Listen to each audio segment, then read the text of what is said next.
I went on a first date. And when I opened the door, my man was at my front door. And I was like, oh, like, right? And then he hit me with the Rico. He pulled the flowers out. And I was like, wow, this is different, right? So I'm not even paying attention. I brush past this, trying to walk down the steps and get to the door, right? Because I'm not paying attention. I'm just so not used to it. And it just hasn't, like, I just didn't have a lot of practice. He opened my car door. I get inside. He closed the door. I immediately went to my group chat. It's weird. Did you say he opened your car door? High five. No. Now let me explain, right? Let me explain. By the time we got to the restaurant, my follow-up text was, y'all, that's my bad. I just realized and all that stuff we be talking about, we don't really want it. And I felt like he technically did everything that we be saying we wanted. In my mind, instinctively, my first thought was he corny. But he really did everything that we want. But it's so unheard of that instead of me appreciating it, it's weird. So I want to say, first of all, sorry to that man. Second of all, now, since that, I haven't got it though. And now I want it. And I've missed the opportunity because he actually was corny. He actually was corny. It takes a corny man to do corny things. It didn't work out because he actually was corny because we weren't interested in the same things. And I'm not like Pokemon and stuff. You like Yu-Gi-Oh. First of all, I like Yu-Gi-Oh. For boring. That's what I was going to say. I wasn't sure whether to say it, but secure sounds a bit, wallpaper. Yes, and that's what people don't understand. So people think, oh, like I had a client who said to me, I went on a date with this guy. We went out a few times. I told him I was going to Seattle, and then he sent me all these recommendations for Seattle, so I'm never going to see him again. I was like, what are you talking about? She's like, that's so desperate. I was like, this is just a nice guy who's trying to tell you about a cool bookstore in Seattle. Like, why can't you see that as somebody that's interested in you and putting in effort? But to her, in the anxious avoidant loop, what she wanted was someone who was unavailable. And that's what's so hard. I feel like there's all these lovely, securely attached people out there that are probably like, oh, I'm a dud. Nobody wants me. It's like, baby, somebody wants you. They just haven't figured it out yet. And so some of the work that I do is train people to look for secure partners. And so things like, are they consistent? Do they not play games? Are they clear about their interest in you? And so we actually have to understand that securely attached partners are the heroes of the relationship world, and they're great to be in relationships with. They have healthier relationships, and you have to train yourself to go for that and to break out of this anxious avoidant loop. I could probably hazard a guess as to which attachment style ends up in marriage the most and stays in marriage. But I'm also quite curious about which attachment style is most likely to get the most attention. Because from what we've just talked about there is a hint of vanilla to the person. There is a hint of vanilla to the secure attachment style.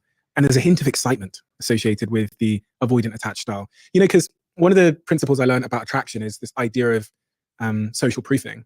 And one element of social proofing is not appearing to be so interested, because that raises the perception of your value. So if we're having a conversation, if I'm kind of blasé about you and a little bit uninterested, it raises my social value. Therefore, you'll think I may be more valuable. Yeah.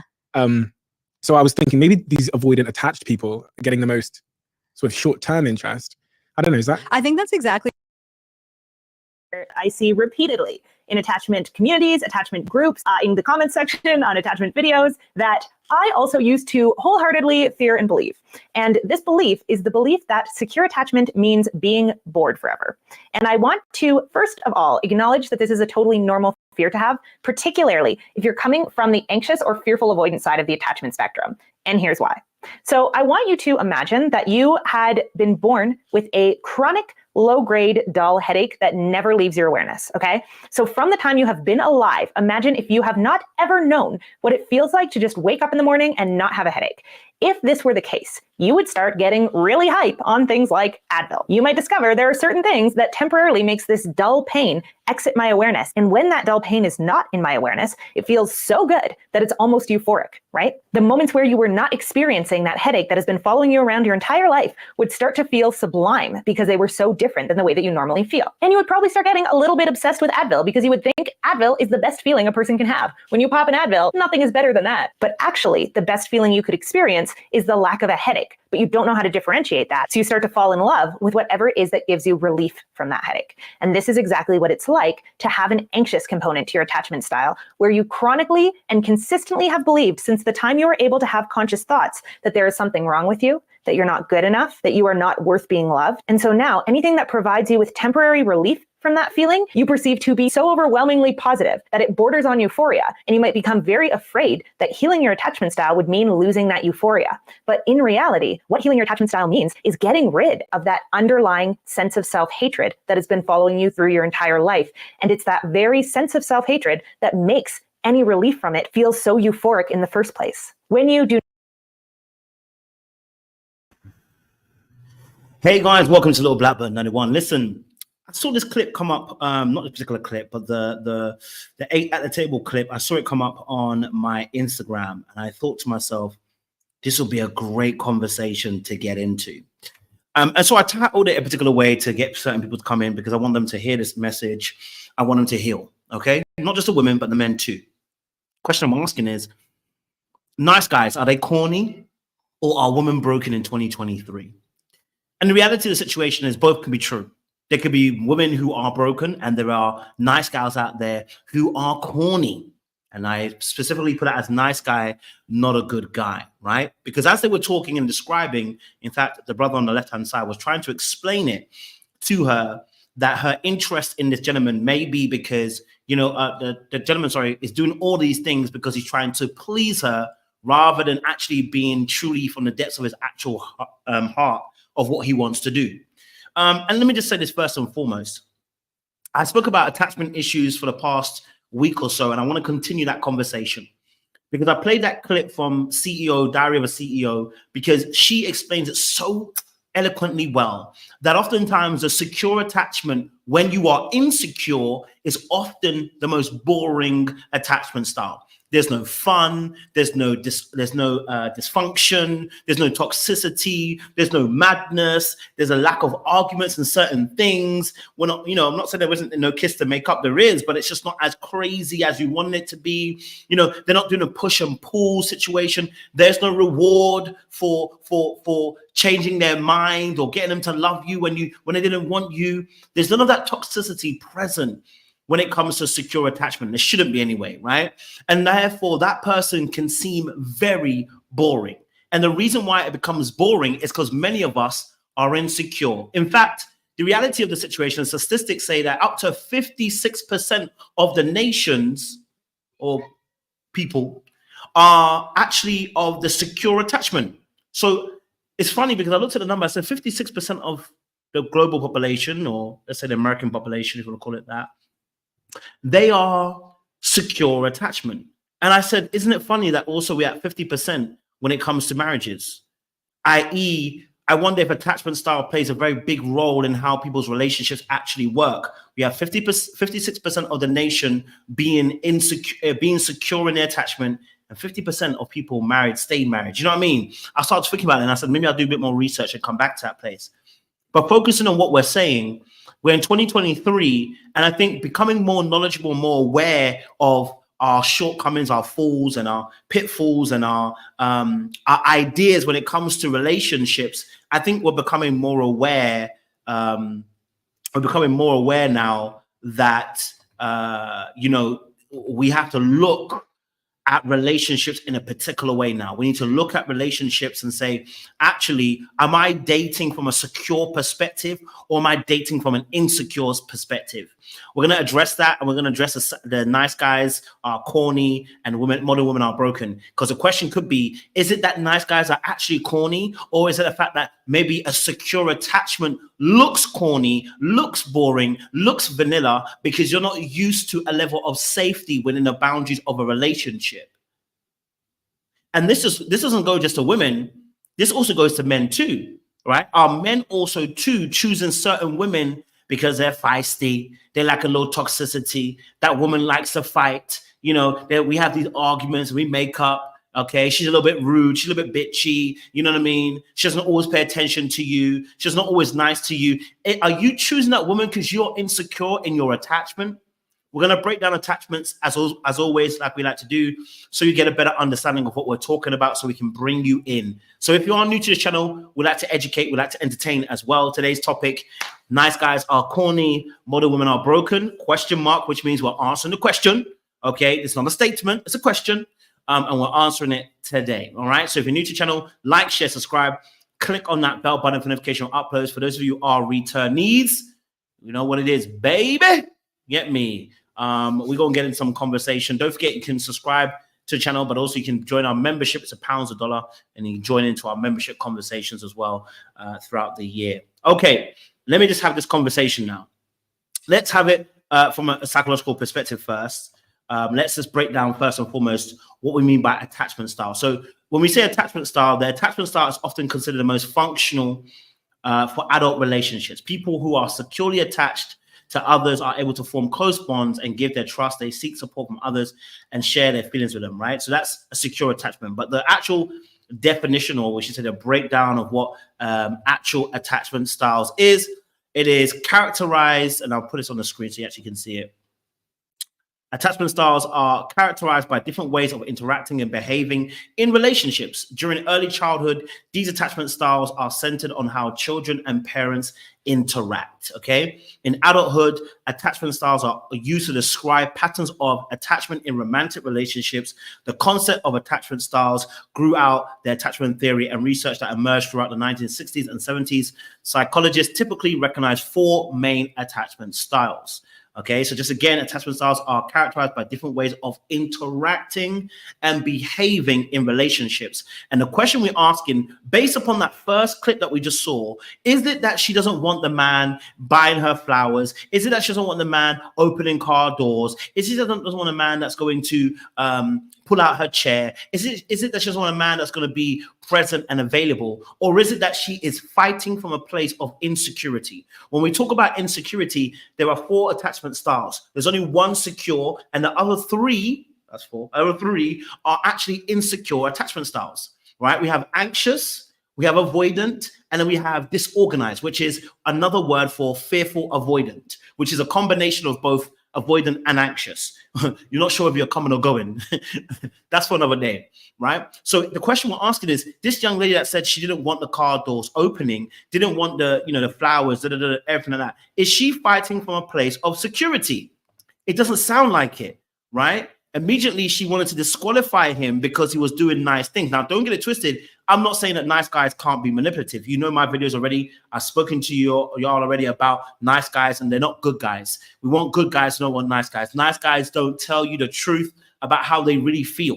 Okay, nice guys operate out of operandum or operatus, which is actually not real. They don't believe that 100%. They're trying to make it transactional. If I do this, you're going to do this. It's manipulative in a lot of cases. Being good means I do it because that's my nature and I value that behavior.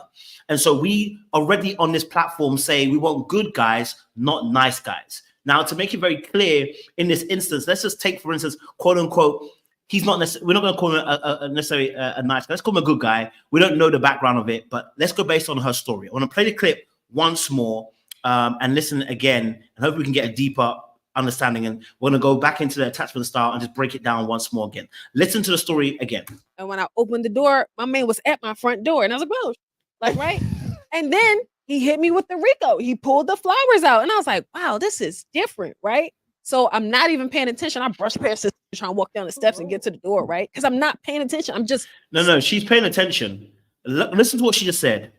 The gentleman was at the door. He's at the door. She's like, whoa, too much already, right? Sounding like she doesn't like intimacy. But anyway, hands her flowers. She's like, flowers? Okay. Walks right past him, pretending she's not aware of what she's doing. She knows. Walk past him. I don't know what I was doing. I just walked past him, again. So we're actually starting to see behaviors that are dismissive of the person giving over some form of quote unquote intimacy, love, care, appreciation. This falls more in alignment with avoidance than it does with anxious people. But we're going to let it play on and we're going to break it down a little bit more. All right. Avoidance tend to avoid intimacy, right? When people are doing too much, when they feel like people are being too clingy, when they feel like people are showing too much love or too much care, they start getting some way because they don't want too much intimacy between themselves and another person. Right. But let's listen to what she's saying. so not used to it, and it just hasn't, like, I just didn't have a lot of practice. He opened my car door, I get inside, he closed the door, I immediately went to my group chat. It's weird. So immediately after he closes the door and she gets in the car, she texts her friend and said, this is weird. Right? So we can know already that she's not used to this level of treatment. She's not used to this level of being treated kindly. Right? She's not used to being treated in a way that's going to show her love and appreciation. And so she immediately, as it comes this way, she rejects it. Now that's quite interesting because when we look at attachment styles, one of the things that was said, and I'll go to my notes actually, because I think my notes was kind of talking about this. It's powerful. One of the things they said is there's 3 key things about attachment theory. It says number one, caregiver will always be available, thus the child doesn't experience fear. Number 2, infancy, childhood, and adolescence is critical development years, forging confidence in provision and expectations of a child, which transfers into adulthood. I think this is really important, number 2, but we'll come back there. Number 3, expectations are tied to experience. And if caretaker responds well to needs, they believe in a relationship. In a relationship, the person will also do the same. I think the number 2 is really important. Infancy, childhood, and adolescence is critical development years, forging confidence in provision and expectations of a child, which transfers into adult relationships. Her expectations, her ideas, or what she thought was fitting. Now she knew the idea, which is, we want to be loved, we want to be cared for, we want roses, we want someone to pick us up, we want someone to close the door, right? We want all of that stuff as well, right? But when it came to it and it was given to it, she didn't trust. And this is where avoidant attachment style. I was thinking that she was more anxious, but actually I'm now starting to realize she's fallen into alignment with avoidant. She does not trust, because one of the biggest things for an avoidant attachment is trust. If you're secure, you trust relationships. You don't think there is a manipulative aspect to it because you are secure in the way that you deal with your relationships, right? You put trust in your relationships. The avoidant is always looking to see, where is the manipulation? Where is the falsity behind it? Because their needs were not met immediately, or they were rejected for giving their needs, right? Their rejection for giving the needs, right? So this is where, and again, I think Z said it, it's also where fearful avoidant can also play into a role as well, right? So we've got anxious, avoidant, and then fearful avoidant, or disorganized. So there's a rejection of that intimacy in that aspect. Now, it could be that she doesn't find him attractive. It could be, right? It really could be. Not gonna lie to you. All right. It could be the fact that he's just ugly to her. Let's keep it a buck. But we're gonna use it as a platform to discuss the situation. Did you say he opened your car door? High five. No. Now let me explain, right? Let me explain. By the time we got to the restaurant, my follow-up text was, y'all, that's my bad. I just realized and all that stuff we be talking about, we don't really want it. And I felt like he technically did everything that we be saying we be wanting. In my mind, instinctively, my first thought was, he corny. But so it's the instinct of, that's what we're really deep in here. She actually caught herself and realized she was moving mad, right? But her instinct is what instinct is the first reaction to what happened. She said, oh, my instinct is first and foremost, wait, hold on a minute. No. Her first instinct straight there was like, hold on a minute, he's doing X, Y, and Z. No, there must be something wrong with this. He must be corny, right? The immediate putting someone into that corny because you're not used to being treated correctly is so powerful, because again, it makes you feel unsafe when you're not being treated accordingly. And I think that's really powerful too, because again, we're talking about secure attachment. When people who are secure in their attachment, they're looking for people who can be intimate. They're looking for people who are have a stable lifestyle. They're looking for people that are, that mirror well. They're looking for people that are emotionally intelligent. They're looking for people that are comfortable being them. They're looking for those things. But when you are from an insecure attachment style, you're looking for people to fill in where you can't fill in. Better yet, you're looking for somebody who agrees or aligns with your madness, my own included. For instance, I like distance. You give me distance, right? We're looking for people that align with that particular thought process. I want to even bring, because she spoke about something really powerful, that she spoke about something powerful about this as well, okay? Let me bring this aspect in, right?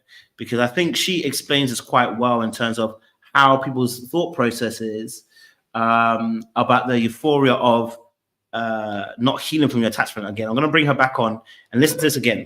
you perceive to be so overwhelmingly positive that it borders on euphoria, and you might become very afraid that healing your attachment style would mean losing that euphoria. But in reality, what healing your attachment style means is getting rid of that underlying sense of self-hatred that has been following you through your entire life. And it's that very sense of self-hatred that makes any relief from it feel so euphoric in the first place. When you do not have a sense of what having an internal sense of security and self-love and self-acceptance would feel like, it's really hard to imagine what life would look like from that perspective, right? It's kind of like, I'm going to launch immediately into another metaphor. Let's say you've just been hungry your whole life. You have chronically not had enough food to eat. You would start getting obsessed with food. And you would think in your head, like, food is the best experience a person could possibly have. And you'd start salivating over all of these foods. And you'd be like, okay, I don't want to lose my hunger, because if I weren't hungry anymore, food would stop tasting as good. And then why would I wake up in the mornings? But you don't realize in that case that when you are properly full, when you feel like you are satisfied and you've had enough to eat, your mind starts working better and it starts thinking about other things. Now, if you've had a full hearty meal, you're able to think about work projects you want to pursue. You're able to think creatively about things in your life. You're able to have calm, connected conversations with people where you aren't just overridden with the thought of I'm hungry, I'm hungry, I'm hungry the whole time, right? So you're able. Love that point. I'm going to bring another point here. You an option. And that's what's happening with her. She's prioritizing him, but he's not prioritizing her. I think your advice is exactly right. People do what they want to do, and he's choosing not to invest in that relationship. But at the end of the day, that was not your guy. He had already indicated in multiple ways that he wasn't interested. You were still grasping onto the crumbs, but you don't want the crumbs. You deserve the whole cookie. It's not like you ruin things with your person. He wasn't your person. And she always dates people that are either in marriages already or unavailable. Yeah. Well, That's I mean, going back to our theme of the anxious avoidant loop, and she's drawn to this avoidant person. And when they're unavailable, she loves the chase. And how can I convince them? I don't know if she's found love since, but I feel like growth for her will look like choosing somebody who's available and retraining her brain to see their availability as sexy and interesting and correlated with relationship success, which is going to feel different than how dating has been, which is she's been going after people who are not available. Something she said to me. Now, she says something very key here. She said retraining the brain, which is what I was actually wanting to really hyper focus on. And what they're both white, but the first lady that was talking, she actually said something really powerful. She said, hey, you know what? Sometimes you stay in your attachment because you don't want to heal, because you get a euphoria from the fact that you stay in your attachment style. You get a sense of safety.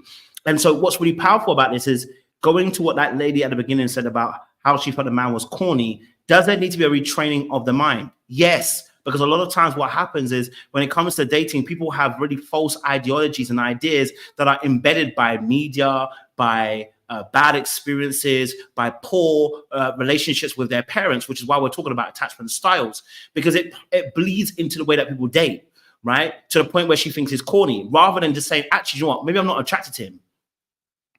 See, and that's the most important thing, because once you become self-aware and you become more aware of yourself, this should have been a conversation. Say, actually, do you know what it is?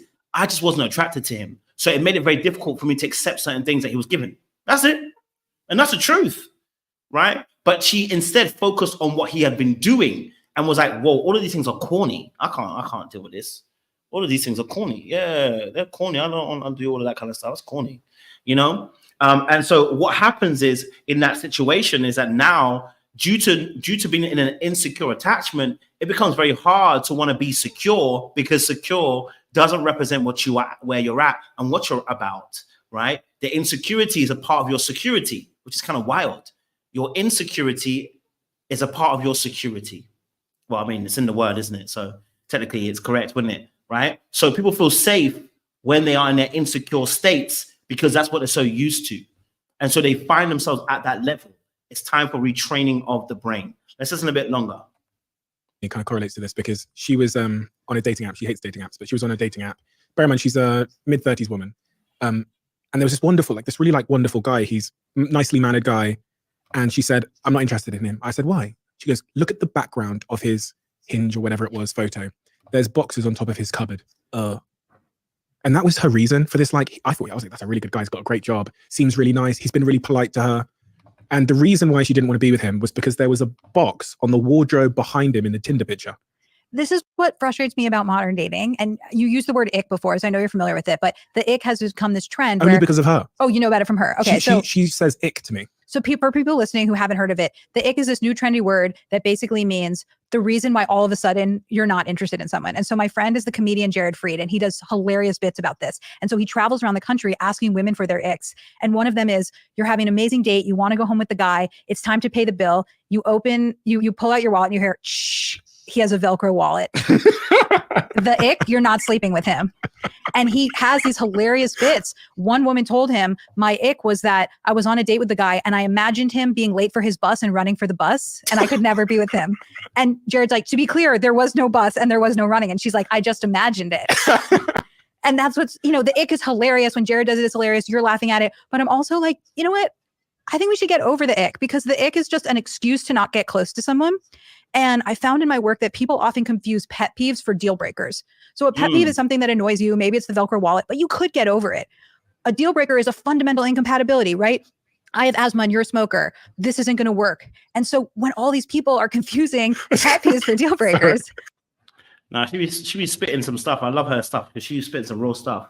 I think in these situations, like I said, I think the nice guy, listen, the nice guy, like I said to myself, said it earlier on, is they are trying to put their best foot forward, right? And in that story that she spoke about, he did put his best foot forward, right? He literally did everything that he was supposed to do, right? Now, I can hit it from a different angle and say that, you know what, he probably is corny because he tried to hit every corner in a very robotic way, right? There was no suave, there was no swag, there was no eloquence. It's a bit like when you watch two people dancing, right? Doing the same steps, but somebody else has got that swag, and the way they do it is so different.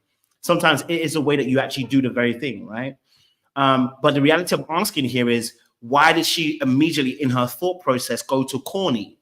And for instance, why is my thought process when someone starts getting close to me being like, hey, back up a little bit, you know what I mean? Because you're going to start relying on me and I can't be here for you. Why is that my first thought? Because my attachment style is kicking in.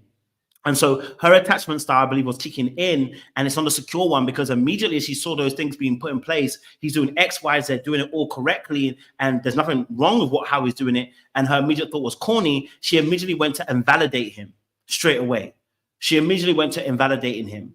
And when you go to that place, you're rejecting the intimacy and rejecting, rejecting the gift of him trying to appreciate you, right? So we're creating a distance in the intimacy immediately. We're rejecting immediately a person coming closer. Now, of course, there's obviously, there's always,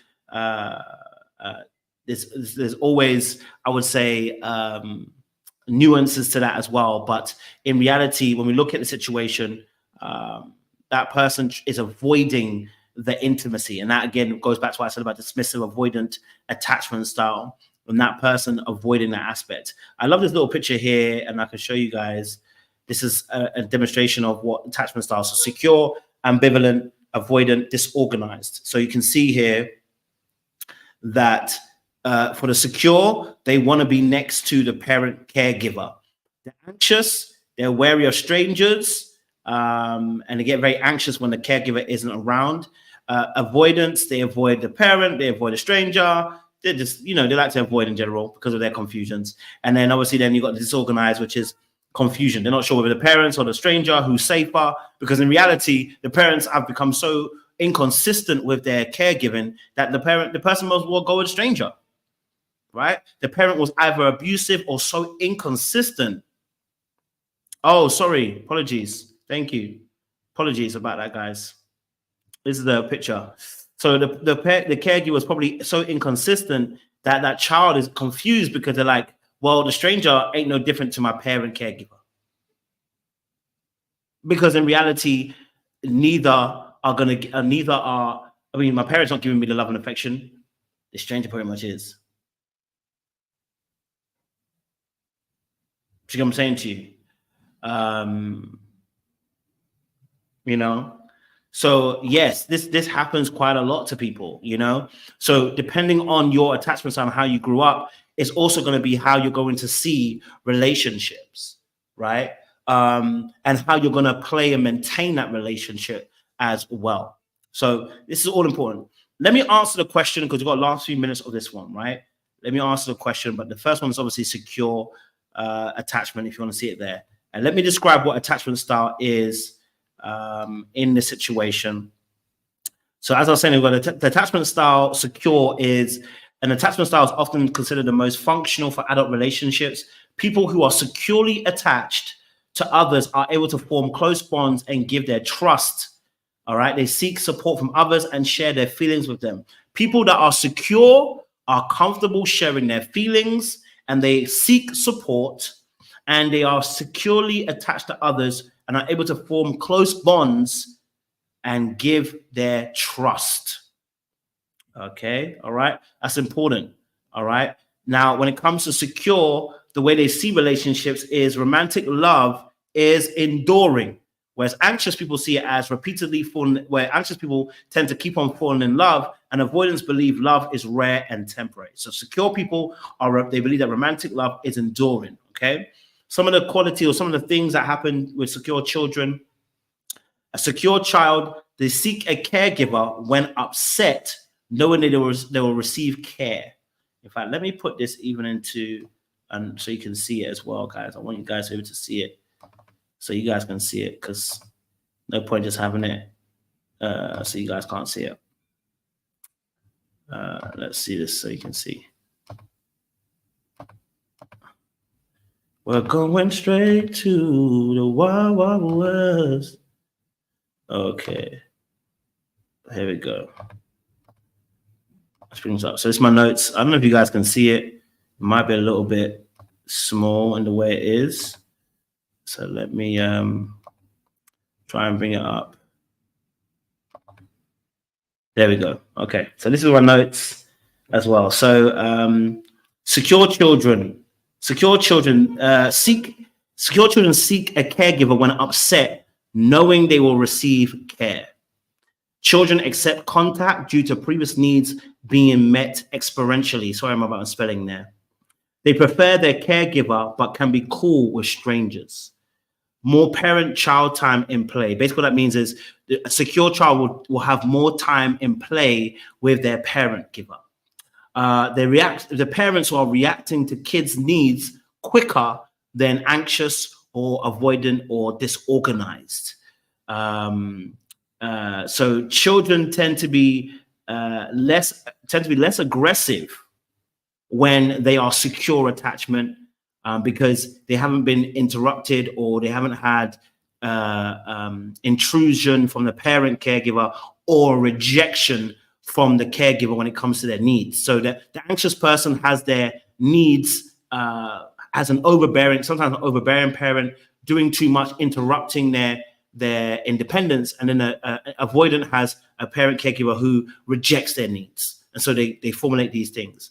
The secure attachment has a good self-esteem, trusts long relationships, shares feelings with friends, and seeks out social support, whereas an anxious person, reluctant to get close to others, worries that their partner don't love them, and distraught when broken up. An avoidant, problems with intimacy, low investment in social romantic relationships, and unwilling to share thoughts and feelings alike as well. Okay, let me take that off there. Okay, so for me personally, when it comes to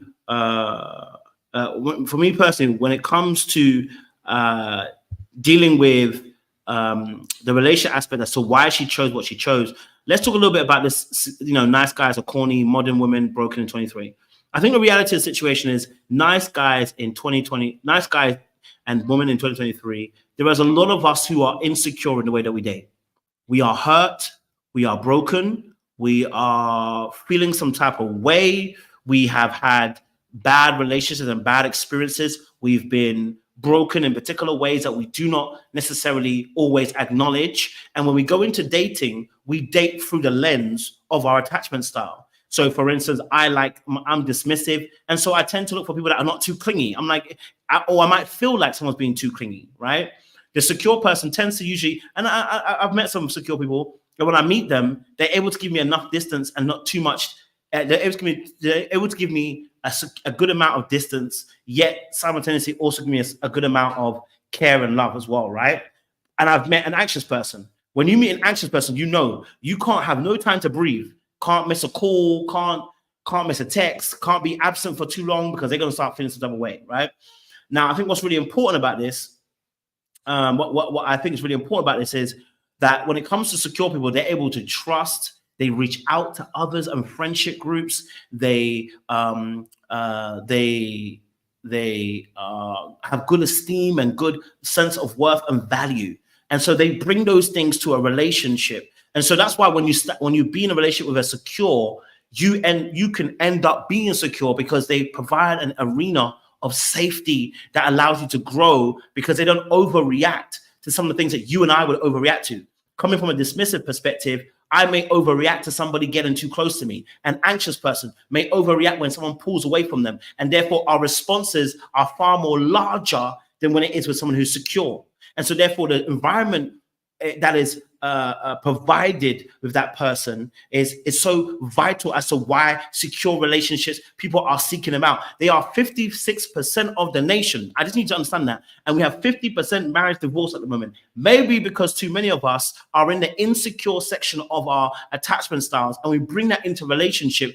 Therefore, when we start dating, when we start going into marriage, unfortunately, what happens is we are fighting through those particular attachment styles. We are seeing everything in a perspective of our attachment styles. And so our triggers are destroying relationships and the ability to sustain them for long periods of time on both sides of things, right? So yes, when she called that nice guy corny, it was for me speaking to her attachment style, which I think is more avoidant than anything. And I think what was also powerful about it is that it becomes a highlight for people to really pay attention. Am I dating through insecurity or am I dating through my secure lens? Right? That's the question.